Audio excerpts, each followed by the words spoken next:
Voyage to go, history. Life is a journey, being part of it is everything. Hello, my name is Jessica. Welcome to episode 35 of my historical travel podcast Voyage to go, history, where I take you on the most adventurous journeys from the past that continue to shape our view of the world today. In the true story I'm currently telling you, 17-year-old German Georg Forster travels around the world with his father, a naturalist in the 18th century, aboard a sailing ship under the command of James Cook. Georg's travel narrative is written in the language of the 18th century. To make it easier to understand, I have largely translated it into modern English.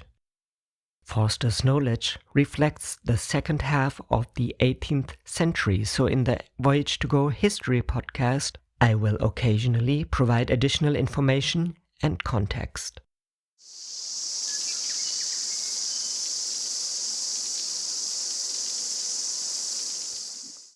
What happened in the last episode?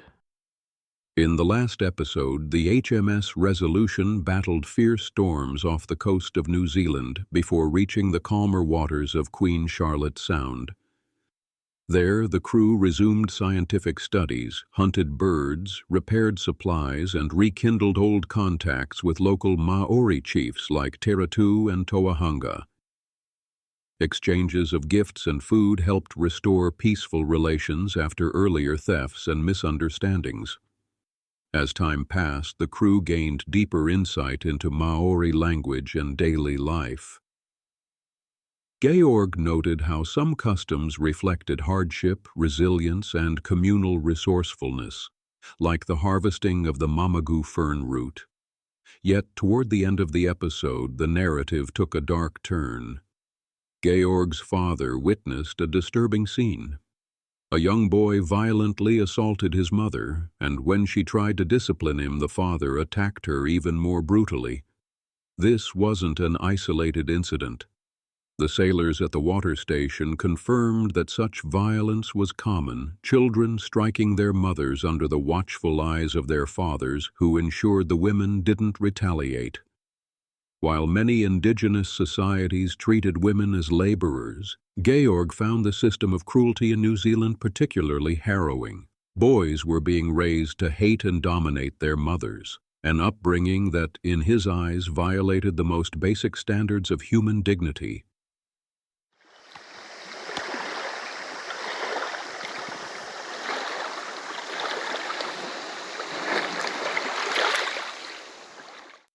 Friday, November 25th, 1773, Queen Charlotte Sound, South Island, New Zealand. Rather than dwell on such barbarity, Georg preferred to recount the day's discoveries, which revealed further insights into Maori life. In the afternoon, the captain, Mr. Wales, and Georg's father were rowed across to Motu-Aro to inspect the plantations and collect herbs for the ship, while some lieutenants went to Indian Cove to trade. There they made a horrific discovery: human entrails lying in a heap on the shore. Once past their initial shock, the islanders pointed out various body parts and, with words and gestures, explained that the rest had already been eaten. Among the remains was a head, likely that of a boy around 15 or 16 years old. The lower jaw was missing, and the skull above one eye had been crushed, probably with a patu-patu club. Georg's men asked the New Zealanders where they had gotten the body. The locals replied that they had defeated their enemies in a fight and killed several, but had only managed to retrieve the corpse of that one boy. They added that some of their own had also died and pointed to several mourning women who sat aside, crying out and cutting their foreheads with sharp stones in memory of the fallen. What Georg and the others had only suspected was now confirmed. Their own presence had likely escalated the conflict. There was no longer any doubt these New Zealanders were cannibals. Mr. Pickersgill wanted to buy the head as a souvenir of the voyage to take back to England. He offered a nail, and the head was handed over without hesitation. Upon returning to the ship, he placed it on the rail of the deck for all to see. While everyone was looking at it, some New Zealanders from the waterside came aboard. Upon seeing the head, they showed great interest and made clear that the meat was considered especially delicious. Mr. Pickersgill didn't want to give away the entire head, but offered a piece of the cheek instead. They seemed pleased. He actually cut a slice and handed it to them. They didn't want to eat it raw, but asked for it to be cooked. The piece was roasted in front of everyone, and the New Zealanders devoured it greedily before all eyes. Shortly afterward, the captain and his group returned to the ship, and they too wanted to witness the strange scene. The New Zealanders repeated the act again in front of the entire crew. The reactions were mixed. Some, despite their upbringing against cannibalism, felt a strange temptation to join in and jokingly referred to the Maori wars as manhunts. Others were so appalled that they wanted to shoot every New Zealander on board, as if they had the right to pass judgment on their lives. For some, the sight acted like an emetic.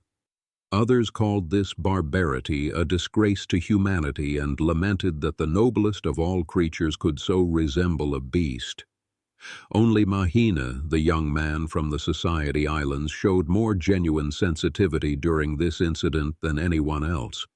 Born and raised in a land whose inhabitants had overcome such barbarism and lived in more orderly societies, the scene aroused in him a deep disgust. He turned away from the gruesome spectacle and fled into the cabin to release his emotions. Georg found him there, in tears, overwhelmed by a deep inner sorrow. When asked, they learned that he wept for the unfortunate parents of the murdered boy. This perspective honored Maheine's heart, for it showed a deep understanding of the most sensitive human bonds and a truly benevolent disposition toward others. His grief was so intense that he did not calm down for several hours, and even later he never spoke of the event without emotional turmoil. Philosophers who knew mankind only from their studies had boldly claimed that, despite old and modern reports, cannibals had never existed. Even among Georg's travel companions there were skeptics who refused to believe the consistent reports from many peoples. Yet Captain Cook had already suspected during his previous voyage, with good reason, that the New Zealanders must be cannibals. Now that they had seen it with their own eyes, there could be no doubt. As for the origin of this practice, scholars were divided, as one can read in the writings of Mr. Canonicus Pau. He assumed that people had originally begun eating one another out of hunger and desperation. But this theory faced strong objections. Only a few regions on Earth are so barren that they cannot provide enough food for their inhabitants, and the very countries where cannibalism was still practiced were by no means the poorest. The North Island of New Zealand, measuring around 740 kilometers in circumference, had an estimated population of only about 100,000, a small number for such a large land. Even if the population were higher, they could easily have sustained themselves through fishing and agriculture, as practiced in the Bay of Plenty, and even shared food with strangers, which, in fact, they had done. Before the introduction of useful crafts, before nets existed, and before sweet potatoes were cultivated, life on the islands must have been harder and marked by deprivation. Yet in those early times the population was undoubtedly much smaller. Georg did not deny that there may have been isolated cases in which people ate others out of sheer necessity, but these were exceptions, and from them no general rule or cultural custom of cannibalism could be derived. At most, they prove that in moments of extreme hardship, humans could be forced into desperate acts. History offered such examples, like the famine in Germany in 1772, when a shepherd was convicted for killing and eating a boy out of hunger. Incidents like these proved that even the unthinkable could occur. Still, it would be absurd to conclude from this that Germans or Brazilians generally kill and consume humans. Such behaviors stand in direct opposition to the principles of human society. Thus, the origins of habitual cannibalism must lie elsewhere. It is well known that even minor provocations can spark the most significant events in human history, and that trifling conflicts may drive people to madness. Among so-called primitive peoples, vengeance is often an overwhelming passion, frequently escalating into uncontrollable fury. Perhaps the first cannibals devoured their enemies in blind rage, to leave nothing behind. And once they discovered that the flesh was nourishing and flavorful, this may have evolved into a custom. As much as this may contradict Western upbringing, eating human flesh is not inherently unnatural or criminal. It must, however, be condemned because it easily weakens empathy and compassion, without which no society can endure. Therefore, the first step toward civilization has always been to renounce cannibalism and to nurture revulsion toward it. Even though the explorers were not cannibals themselves, they found nothing particularly cruel or unnatural in the act of waging war and killing thousands, often for nothing more than the ambition of a ruler or the whims of his mistress. Is it not a kind of prejudice to recoil in disgust at the idea of consuming the flesh of the dead while feeling no remorse about taking that life in the first place? Without question, many would claim that eating human flesh turns a person savage and insensitive. But history is full of people from so-called civilized nations who, despite their horror at cannibalism, have committed atrocities unknown even among those who consume their enemies. So what, then, is the difference between a New Zealander who slays and eats his enemy in battle and a European who tears a child from its mother simply for amusement and feeds it to dogs? The islanders consumed only those foes they had killed in the fury of combat. They took no prisoners to fatten and slaughter later. Even more unthinkable to them was the idea of killing their own kin for food, nor did they eat those who had died a natural death. While similar claims had been made about certain American tribes, such stories often lacked credibility. It was likely that this custom among the Maori would eventually disappear. The introduction of livestock could help hasten this change, since prosperity and agriculture tended to foster closer human bonds. Their religious beliefs did not stand in the way of this hope. As far as Georg and his companions could observe, these people were not especially superstitious. Among other cultures steeped in superstition, human sacrifice had still persisted, despite advancements in culture. Tupaia, the only man able to converse fluently with the New Zealanders, quickly learned that they recognized a supreme deity. This insight, as in all nations, was regarded as a spark of divine revelation. Alongside this highest being, they worshipped other gods, similar to those of Tahiti. Their system of polytheism seemed ancient, possibly inherited from common ancestors shared by both island groups. During their stay, Georg and the others witnessed no religious rituals. Only two small hints suggested a trace of superstition. One was the name Etwi, or bird of the deity, sometimes given to a kind of woodpecker. This resembled Tahitian customs, where herons and kingfishers were held sacred. But in New Zealand, this reverence appeared mild at best. They did not hold the bird in higher regard than any other. The second was a greenstone amulet worn on a cord around the neck. About the size of a coin, it vaguely resembled a human figure and was called etigi. This term likely derived from the Tahitian at. On Tahiti, an at was a wooden human likeness placed at graves in memory of the dead without any religious worship. The New Zealand tigi seemed to serve a similar commemorative role and carried no sacred meaning. Islanders were even willing to trade it for a bit of cloth or red kersey, items they valued highly. In addition to these figures, some wore necklaces strung with human teeth. Trophies, taken from enemies slain in combat, meant to demonstrate bravery, not superstition. The New Zealanders appeared to have neither priests nor sorcerers, which likely explained their lack of superstition. Yet, Georg thought, should they someday enjoy more comforts in life, it was conceivable that some among them would be clever enough to expand on spiritual ideas, for history offered many examples of religion being used as a pretext for deceit. Now that the ship was fully prepared for the harsh weather of the southern seas with fresh drinking water and enough firewood on board, final preparations for departure were made on the 24th. As soon as the locals realized that the sailors had vacated their place on the beach, they rushed there.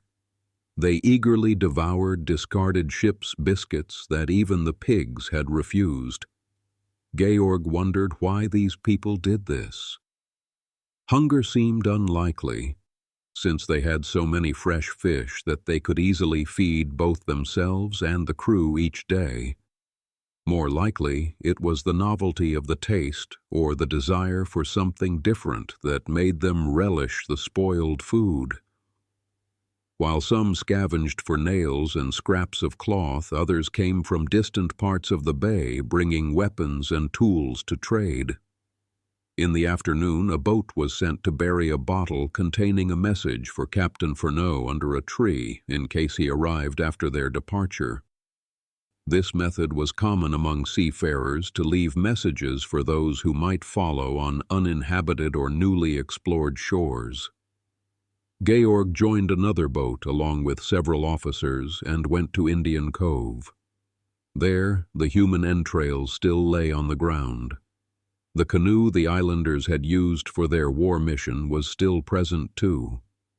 At its prow, decorated with carvings and tufts of brown feathers, a four-pronged fork held the heart of the slain boy. During the visit, the crew also purchased a batch of prepared flax and some fishing hooks, which the islanders claimed were made from human bone. The next morning at 4 o'clock, a boat was sent to Motu-Aro to collect cabbage from their garden, and Georg joined to search the coastline. He discovered several new plant species. Meanwhile, the ship raised anchor and set sail. They retrieved the boat only later, after they were already underway. But a headwind forced them at 7 o'clock to drop anchor again between Motu-Aro and Long Island. After a few hours, the wind shifted in their favor, and they quickly reached Cook Strait. They stayed near Cape Terawhiti along the shore and fired cannons to attract the attention of the Adventure, in case it was anchored in one of the nearby harbors. Between Cape Terawhiti and Cape Palliser, they discovered a bay that reached far inland. The shores were low-lying, suggesting a vast plain in the hinterland. If the bay proved deep enough for large vessels, it would be an ideal location for a colony. There was ample forest and likely a navigable river. The site also offered strong defensive advantages. As the area seemed sparsely populated, the risk of conflict with the indigenous people appeared minimal. The flax used by the locals to make clothing, mats, ropes, and nets was of outstanding quality. With this single product, future colonies could establish a profitable trade with India, where ropes and sailcloth were very costly.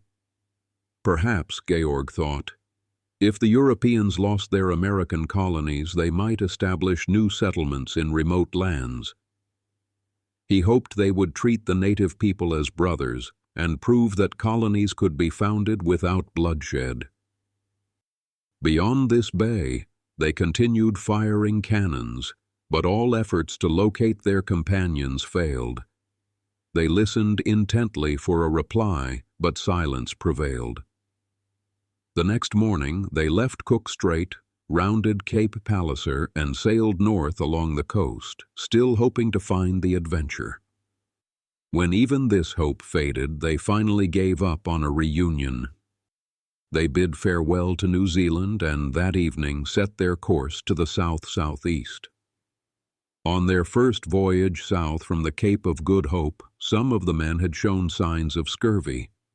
But during their stay in Dusky Bay, this illness was successfully cured with nutritious fish dishes and the drinking of spruce beer.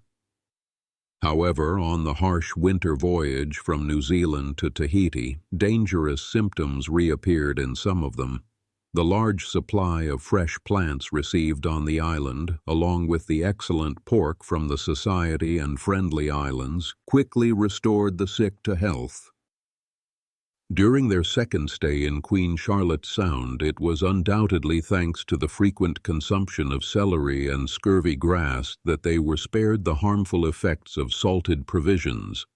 At the time of departure, the entire crew appeared to be in good health.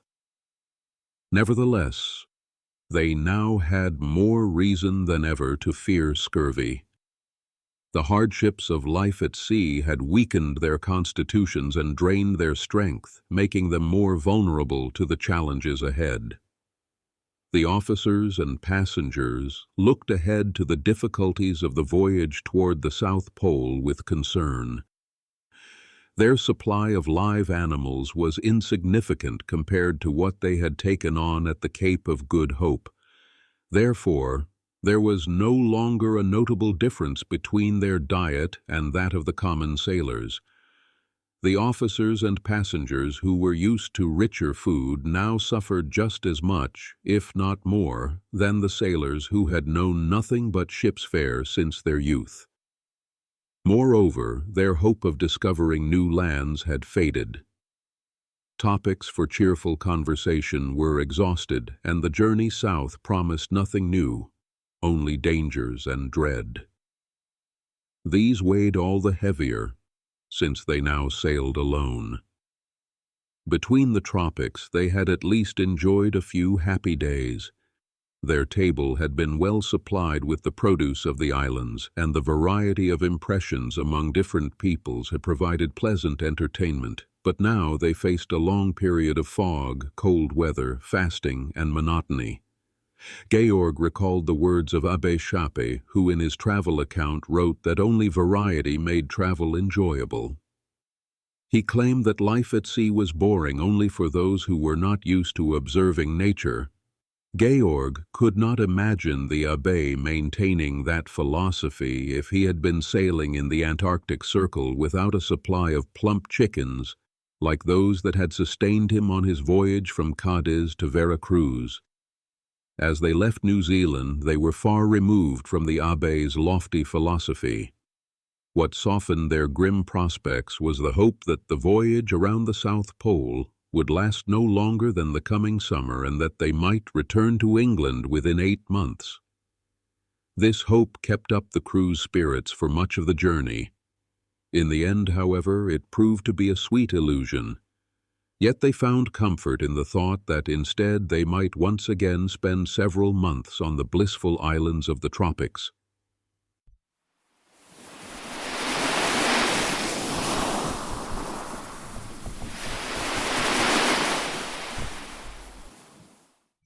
Friday, November 26th, 1773, 49 degrees south, South Pacific. On the morning after departing from New Zealand, the Resolution was driven by a north-northwest wind. The thermometer rose to 18 degrees Celsius, or 64 degrees Fahrenheit. Over the next 2 days, it dropped to 12 degrees Celsius, then to 9.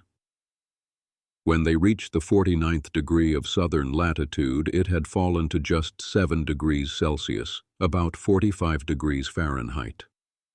On the 28th of November, they saw many sea lions passing by the ship at a distance, apparently returning to the shores of the land they had just left behind. So far, the travelers had encountered numerous storm petrels, various albatrosses, gulls, and many penguins and strands of seaweed. Today, at 7 p.m., they found themselves at 51 degrees and 33 minutes south latitude and on the 180th meridian. They were precisely on the point opposite London. The thought of home stirred deep homesickness in everyone who still held on to family or friendship ties. Georg was convinced that they were the first Europeans and likely the first humans to reach this point, which probably no one would ever visit again. In England, it was said that Sir Francis Drake had once crossed this very spot on the opposite side of the globe, but this was a mistake since Drake had only sailed along the American coast. That story likely came from the fact that he sailed near the 181st meridian, though at the same northern latitude, while traveling along the coast of California. The farther south they traveled, the more the temperature dropped. On December 10th, when the wind turned against them, the thermometer showed 3 degrees Celsius, 37.4 degrees Fahrenheit. At noon, they reached the 59th parallel, still without having seen any ice. In the previous year, they had already encountered ice between the 50th and 51st parallel on the same date. The reason for this difference was hard to determine. The previous winter had likely been colder, leaving more ice in the sea. The inhabitants at the Cape had told them that the winter had been harsher than usual. Perhaps a storm had broken the ice around the South Pole and driven the fragments northward. Most likely, both factors had played a role. During the night of December 11th, it became even colder. The thermometer dropped to 1 degree Celsius, 33.8 degrees Fahrenheit, and at 4 in the morning they spotted a large island of drift ice. An hour later, they passed by it. Although this was the only piece of ice they initially saw, there had to be more nearby as the air quickly turned colder. By 8 o'clock, the temperature had fallen to just under 0 degrees Celsius, 32 degrees Fahrenheit. At noon, they were at 61 degrees and 46 minutes south latitude. The next morning, the thermometer rose by half a degree. They sailed eastward with a steady wind despite heavy snowfall that made it hard to see even 10 paces ahead. Their friend Maheine, who came from the tropical Society Islands, had already been astonished in recent days by the snow and hail showers, phenomena completely unknown in his homeland. The white stones that melted in his hands were a marvel to him. Even though they explained that these came from cold weather, his understanding remained vague. The thick snowfall impressed him even more. After watching the snowflakes for a long time, he said that upon his return to Tahiti, he would call it white rain. The first piece of ice they passed had not been seen by Maheine, as it drifted by early in the morning while he was still asleep. 2 days later, around the 65th parallel south, he saw a massive block of ice. The following day, they encountered a large ice field which halted their journey farther south, but delighted him because he believed it to be land. They explained to him that it was frozen fresh water. Still, he insisted on calling it white land. While in New Zealand, he had collected thin sticks that he used as a kind of diary. Each stick represented an island they had visited or seen since leaving Tahiti. Now he could point to 9 or 10 of them and named them all in the order they had passed. The white land was the last.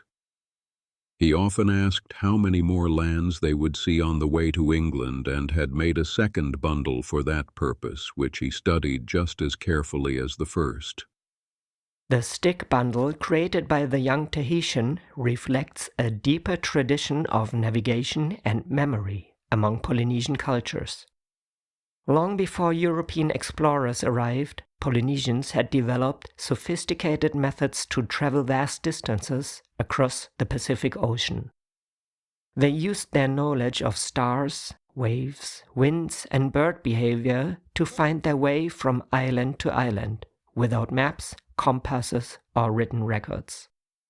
Instead, they relied on oral traditions and physical memory aids. In the Marshall Islands, for example, navigators created stick charts made of thin rods and shells to represent islands and wave patterns. These charts were not taken to sea but used during training to pass on knowledge from one generation to the next. The Tahitians' bundle of sticks follows this cultural logic. Each stick marked an island they had seen or visited. It allowed him to remember the order of places to tell a story of the voyage. When he created a second bundle to count future lands on the way to England, he showed a living example of how Polynesian seafarers combined observation, curiosity, and memory into a deeply personal form of navigation.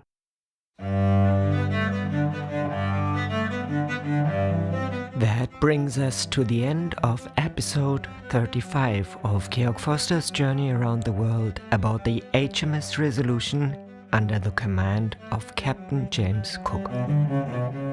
A map with the key locations of this episode is linked in the show notes.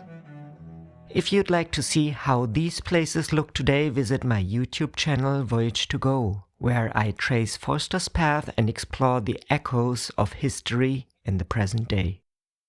Make sure to subscribe so you won't miss the next episode of our expedition.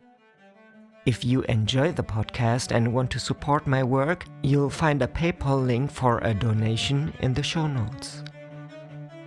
The journey continues, and I'd love to have you along for the next chapter, because life is a journey, being part of it is everything.